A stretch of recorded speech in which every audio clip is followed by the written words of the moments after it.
इसके non sister chromatid अपने आप को जिस पॉइंट पे अटैच करते हैं उस पॉइंट्स को हम क्लासमेटा कहते हैं।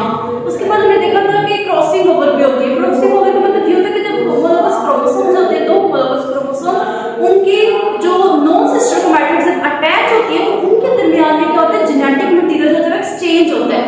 तो इसे हम क्या कहते हैं, क्रॉसिंग ओवर कहते हैं। तो ये हमने पढ़ा था प्रोफेज की कुछ डायग्राम। अगर हम देखते हैं प्रोफेज का क्या होता है, देखिए जरा सेंट्रोसोम्स होते हैं डुप्लीकेट करते हैं, सेंट्रियोल्स होते हैं जो न्यूक्लियस के ऊपर मौजूद होते हैं, वो क्या करते हैं, डुप्लीकेट करते हैं। देखिए आप दो सेंट्रोसोम बन रहे हैं, क्रोमैटिन से क्या बन रहे हैं, क्रोमोसोम्स बन रहे हैं। तो क्रोमोसोम्स होते हैं अपने आप को अलाइन भी कर देते हैं।